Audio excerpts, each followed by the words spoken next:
waxay xaaraamtinimaysay in qofka walaalkiisa kale muslimka ah caybtiisa uu qodqodo uu raaraaco uu raaraadiyo kadibna dadka kale uu u sheego.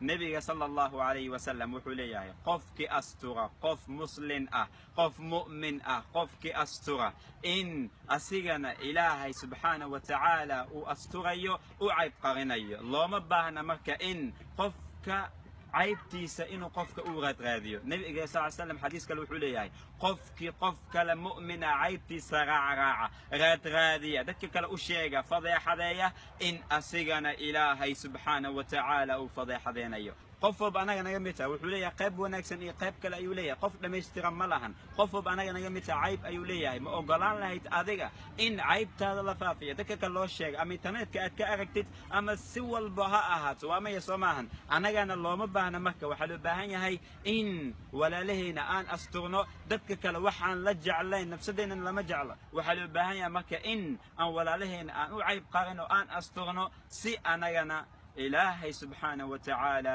uu noo asturo. aan ku dadaalnaa intaas insha allah.